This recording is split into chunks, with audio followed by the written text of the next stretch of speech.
नमस्कार, अश्विनीज रेसिपीमध्ये पुन्हा एकदा सर्वांचं मनापासून स्वागत. आणि आज आपण उन्हाळ्यामध्ये एकदम पौष्टिक असणारे असे लाडू कसे बनवायचे ते बघणार आहोत.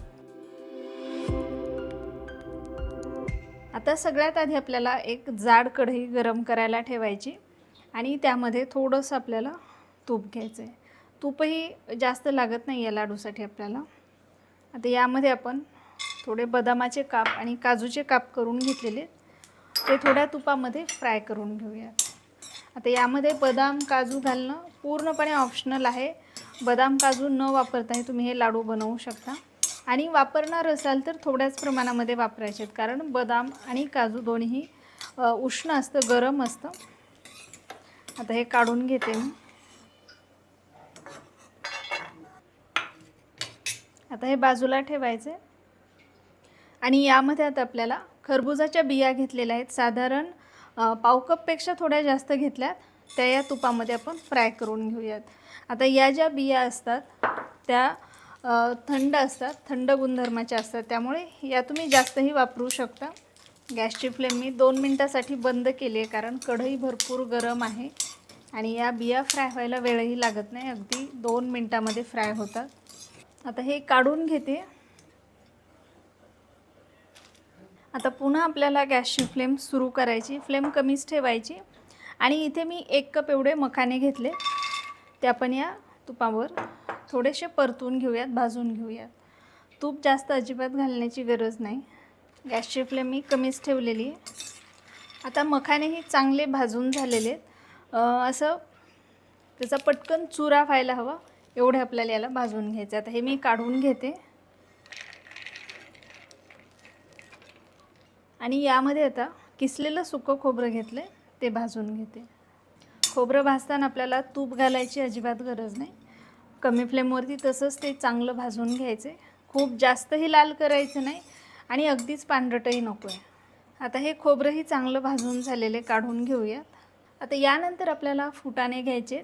तर फुटाण्यापासून आपण हे लाडू बनवणार आहोत, कारण फुटाणे हे थंड असतात आणि उन्हाळ्यामध्ये ते खायलाच पाहिजेत. तर हे फुटाणे घेतलेले आहेत मी. हे बिना मिठाचे आहेत, अनसॉल्टेड फुटाणे घेतलेले आहेत. तर साधारण इथे हे पाव किलो एवढे घेतलेत. याचं जे मेजरमेंट आहे मी तुम्हाला सगळं डिस्क्रिप्शनमध्ये देते. आता काय करायचं आपल्याला, हे फुटाणे मिक्सरमधून बारीक करून घ्यायचे, म्हणजे याचं पीठ तयार करून घ्यायचं आहे. आता हे चोळूनही घेऊ शकता तुम्ही, पण याचा जो छिलका असतो तो सगळा काढायचा नाही आपल्याला, कारण त्यामध्ये आयर्नचं प्रमाण भरपूर असतं. त्यामुळे हे सगळं न चोळता मी असेच हे मिक्सरमधून बारीक करून घेणार आहे. आता मिक्सरमधून बारीक करून याला आपल्याला चाळणीने चाळून घ्यायचं, म्हणजे पीठ सगळं एकसारखं होतं, बारीक होतं. त्यामध्ये जर काही मोठे कण असतील तर ते निघून जातात. आता हे आपलं फुटाण्याचं पीठ इथे तयार आहे. आता आपण कढईमध्ये तूप घेऊयात. आता हे जे फुटाण्याचं पीठ आहे हे तुम्ही न भाजतासुद्धा याचे लाडू तयार करू शकता. पीठ कारण फुटाणे भाजलेलेच असतात, त्यामुळे याला नाही भाजलं तरीही चालतं, किंवा या पद्धतीने थोड्या तुपामध्ये तुम्ही त्याला भाजून घेऊ शकता. आता बरेच जण या पिठामध्ये डायरेक्ट तूप गरम करून मिक्स करून घेतात आणि त्याचे लाडू तयार करतात, तसंही चालतं. तर तुम्ही आवडीनुसार ही स्टेप करू शकता. आता गॅसची फ्लेम एकदम कमी ठेवायची आणि कमी फ्लेमवरतीच याला अगदी हलकंसंच मी भाजून घेणार आहे. आणि तुपाचं जे प्रमाण आहे तुम्ही आवडीनुसार कमी जास्तही घेऊ शकता. आता हे पीठ चांगलं भाजलं गेलेलं आहे. मी गॅस बंद केला आहे. आता हे आपल्याला थोडंसं गार करून घ्यायचं आहे. आता हे थोडंसं गार झालेलं आहे. खूप एकदम गार करण्याचीही गरज नाही. हलकंसं मिश्रण कोमट असतानाच यामध्ये तुम्ही गूळ घालू शकता.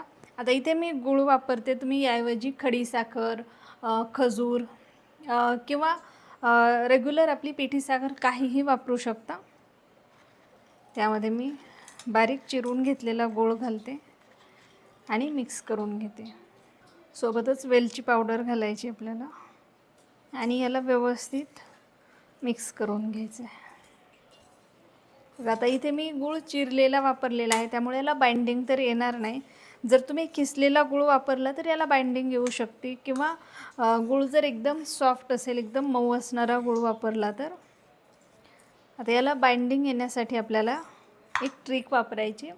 पण त्यापूर्वी आपल्याला यामध्ये आपण जे किसून भाजून बाजूला ठेवलेलं खोबरं होतं ते घालूयात. सगळं न घालता थोडंसं तसंच ठेवते. मखाने घालूयात. सगळेच मखाने मी यामध्येच घालते. सोबतच हे ज्या खरबुजाच्या बिया होत्या त्या देखील मी यामध्ये घालते. काही तशाच ठेवलेल्या आहेत.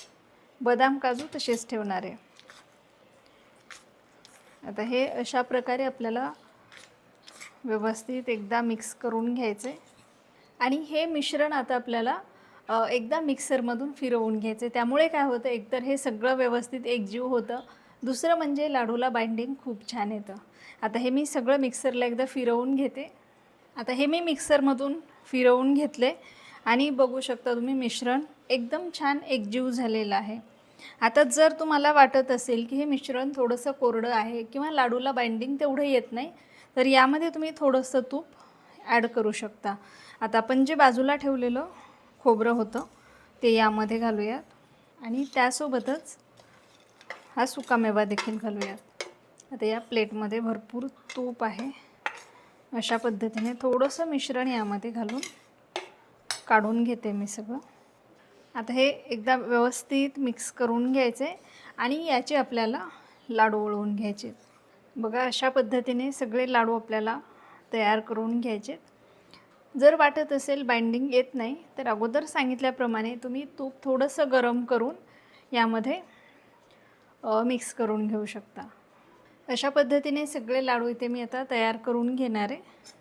याआधीसुद्धा मी उन्हाळा स्पेशल नाचणीचे लाडू असतील, ज्वारीच्या पिठाचे लाडू असतील ते सुद्धा शेअर केलेले आहेत. तेही खूप छान होतात आणि ज्वारी असेल नाचणी असेल ते देखील थंड असते, तर ते सुद्धा तुम्ही लाडू नक्की ट्राय करून बघा, खूप मस्त होतात. तर इथे सगळे लाडू मी तयार करून घेतलेले आहेत आणि बघू शकता एकदम मस्त झालेले आहेत. आणि आपण घेतलेल्या साहित्यामध्ये मध्यम आकाराचे 18 ते 20 लाडू तयार होतात. लाडूला बाइंडिंग खूप छान आलेलं आहे. चवीलाही एकदम मस्त झालेले आहेत. नक्की करून बघा. रेसिपी तुम्हाला कशी वाटली हे मला कमेंट करून सांगायला विसरू नका.